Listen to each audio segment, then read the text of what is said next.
Hey everybody, welcome to Open Office Hours. I'm going to stay open for a little bit and see if anybody has questions. If not, I'm going to go over different strategies for setting up um, your readers and writers notebooks. So with that, I'm going to just shut up for a little bit, see if anybody joins, and give it a second, and I'll hop on. And if anybody jumps in or posts a question to the class stream, or sends out a question on Twitter. What has me, I think, most excited is I just saw a tweet from my former middle school's library talking about a makerspace. That gets me kind of excited. It was just talking to some of the librarians, actually the lead librarian down in New Haven, about makerspaces. And somewhere, oh yeah, here it is. My unfinished and untouched Arduino board. Actually, I did get it to blink. I did the blinking Hello World project, but other than that, it just has sat in the box as the one thing to get to. So that's kind of cool. Also, just had an awesome discussion with some of the awesome, great scholars I work with through the Literacy Research Association, including Patricia Tedesco, the president, and other great friends. So I will post that link to our class stream.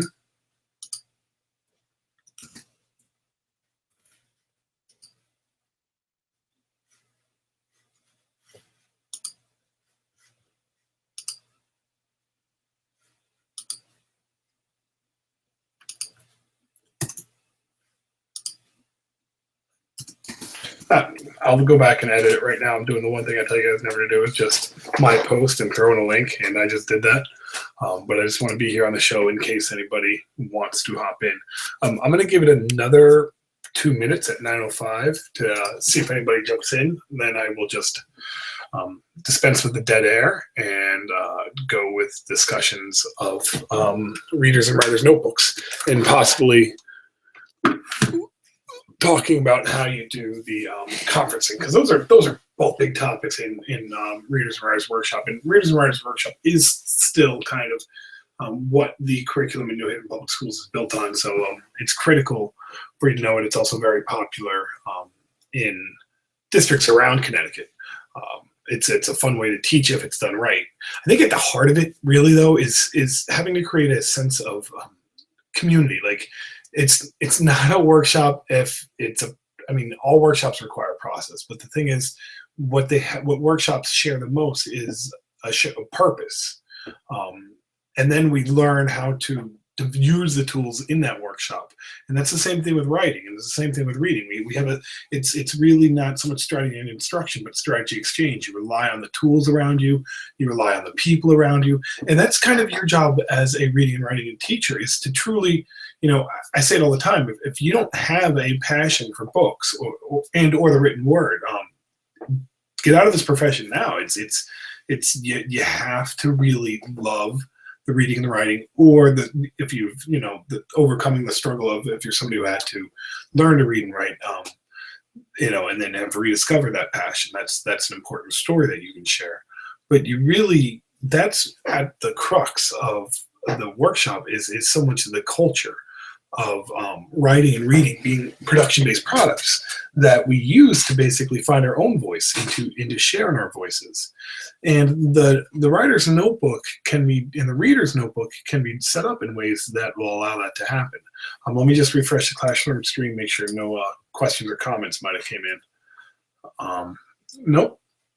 But I'm looking forward to really going through your responses, especially with watching the videos of the Readers and Writers Workshop. We got to know our friend Rick at the Teaching Channel, but those are great videos to really go over what is done.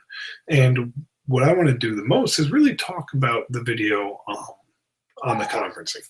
Oh, hold on, let me make sure that's not a question coming in through Twitter.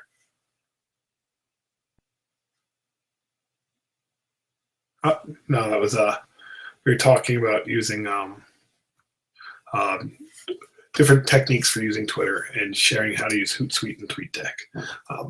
All right, so let me go real fast and look for Well, actually, I'm not going to lie. I'm going to go check Politico and see which states have called. All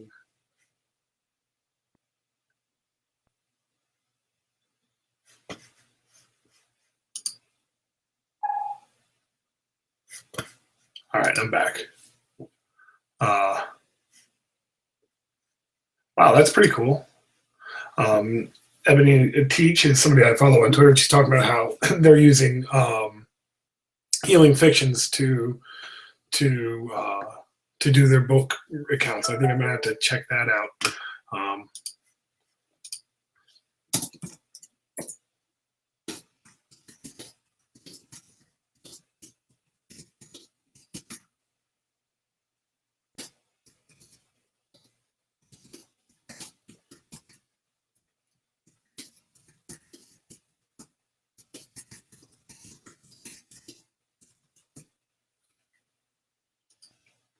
But another, I just actually kind of shared that idea, and that's like I've been finding such awesome ways to connect with so many different scholars on Twitter recently. Especially the field of children's literature is so big, and it's not one.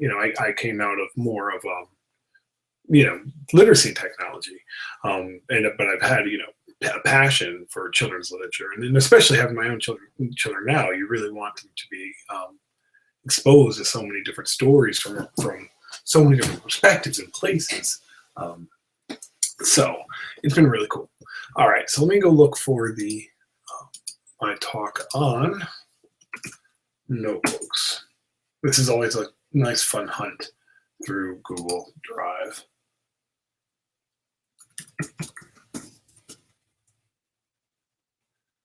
Here's notebook talk.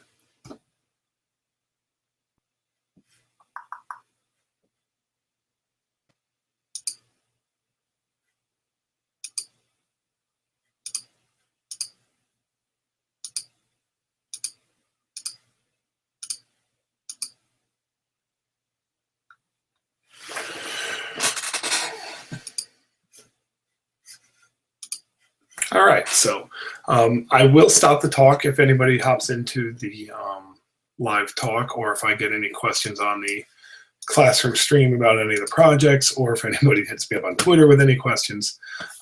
But until then, I'm going to just go ahead and really cover, excuse me, cover some stuff about Reader's Notebook. So I need to share my screen real fast.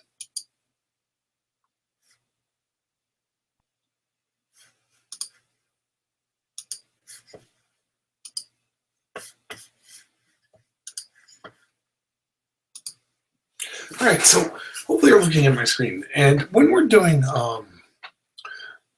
Reader's Workshop, and I honestly never know where to put the apostrophe. Is it, I guess it's probably in the wrong spot there because there's more than one reader. But it's almost like one of those words that it's taken on its own term. But when we think about really the purpose of Reader's Workshop, one, for me, it's a form of assessment in a sense that it creates the cycle I need for workshop modeling, where I can do my mini lesson. I can then have students, work in small groups. I can then look at their independent practice and adjust my instruction on the way. So it basically works as a scaffold, a staircase. And mainly that it gives me the evidence that students are getting engaged in both text-based discussion and text-based analysis. It's hard to really capture all that evidence in just oral discussion alone, or trying to get at every single group. So, having students create artifacts, yes, that's part of what we do through teaching.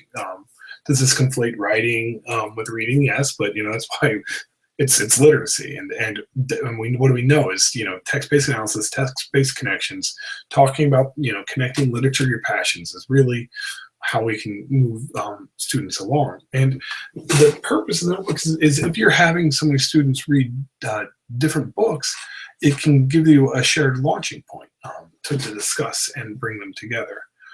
So what kind of sections would you have in your reader's notebook? It's really up to you. Make them customizable, first of all. And I wish I remembered where I sourced some of these pictures and slides, but let the students really take ownership of their material. Give them the time to decorate it.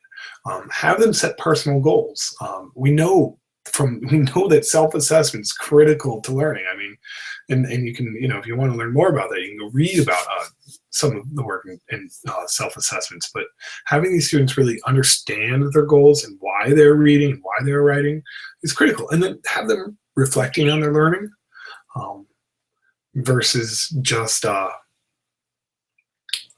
writing summaries. And you can do reading logs and genre logs. And we'll talk about that. But at the bare minimum, you often see this. Here's your reading goal versus personal goals. Because I want to go back to here with the reading log. Sometimes that's all I see in a reader's notebook. And it's like, anybody can just read the number of pages. And I don't want them, that creates this culture of just racing through and trying to be the first one done and counting pages. And you see this in all of the reading challenges. It's how many pages did you complete? And we can get so much more in depth with our readers' notebooks. All right, I'm going singular here because it's one person's notebook. That's my excuse, and I'm sticking to it.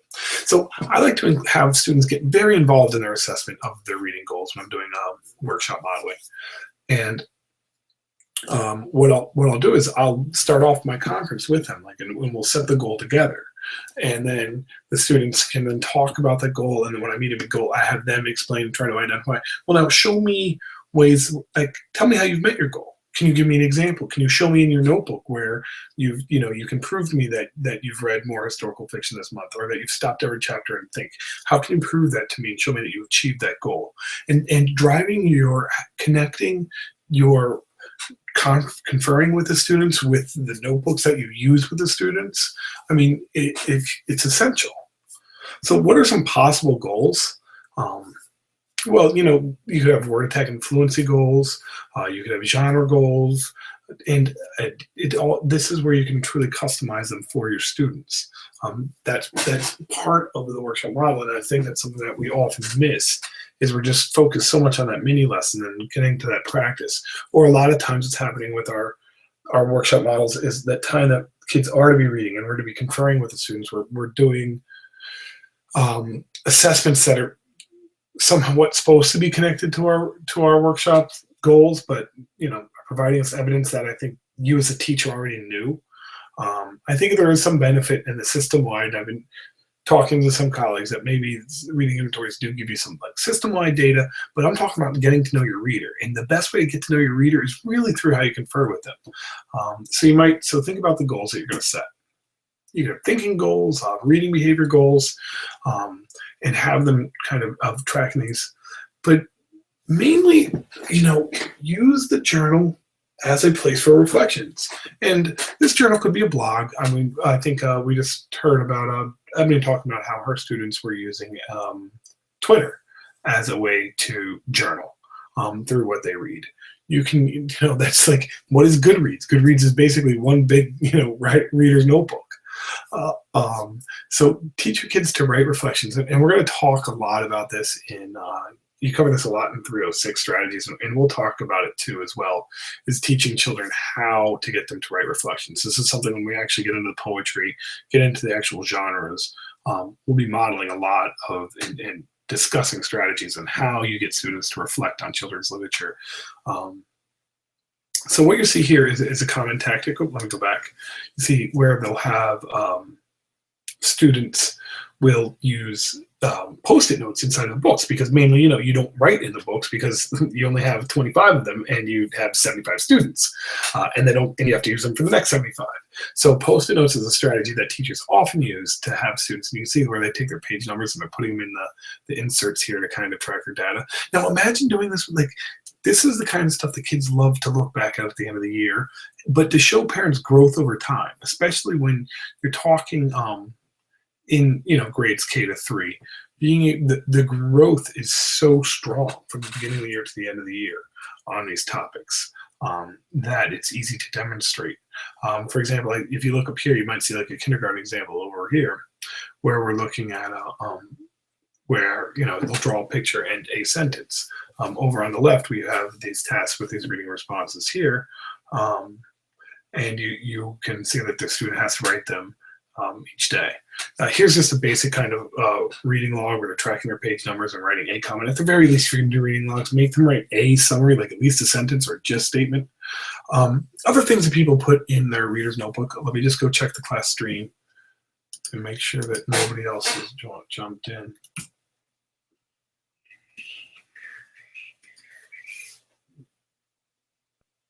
Nope. Oh, I closed on Twitter. I should have checked there too. All right. So another thing you could include in a notebook is like a genre guide. And this is the idea that basically you're looking at, you know, I'm not going to really explain it. Just look at the picture. It's a graph of books that they read in November. But how do you assess some different strategies for assessment? Again, the reader's notebook for that individual reader should be it's the assessment between the notebook and the conference. They're so intertwined at different times. But you want to think about, you know, including opportunities for self evaluation. Often, you want to have anchor charts on how to write reading responses hanging in your room. Use models and mentor texts of older reading responses, so children have those models of those assessments.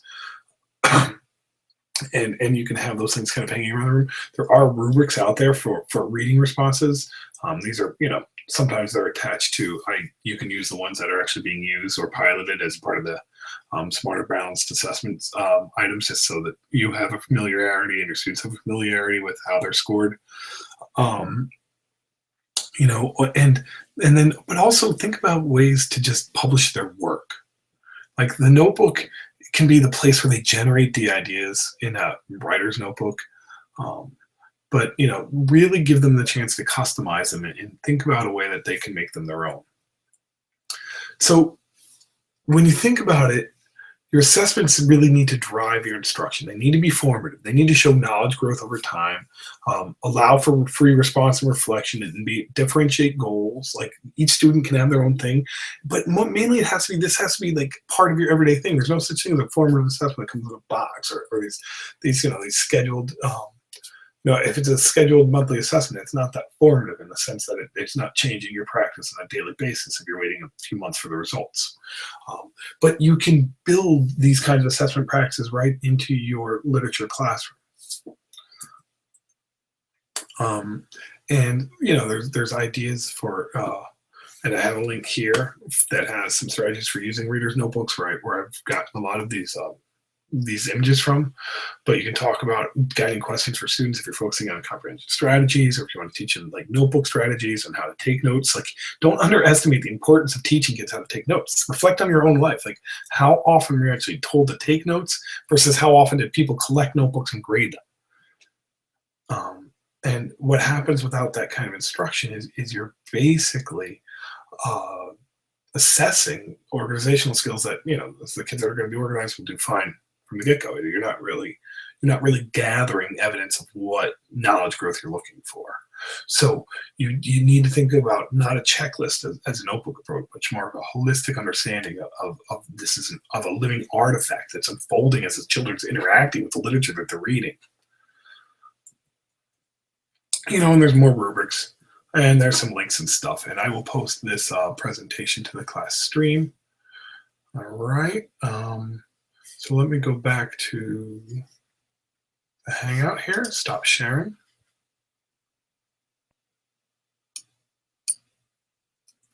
All right, so I'm going to stay online and see if anybody hops in, but I am going to mute my screen. But I will stay online. If you hop in or post a question, I'll hop right back out and jump in.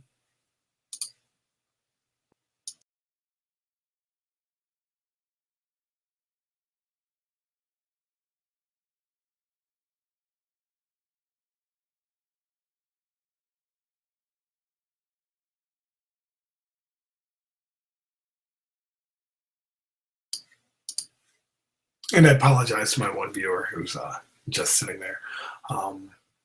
But no questions have rolled in on Twitter or through email. Yep, you have any questions, just stop in and ask.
All right. Well, nobody else hopped on.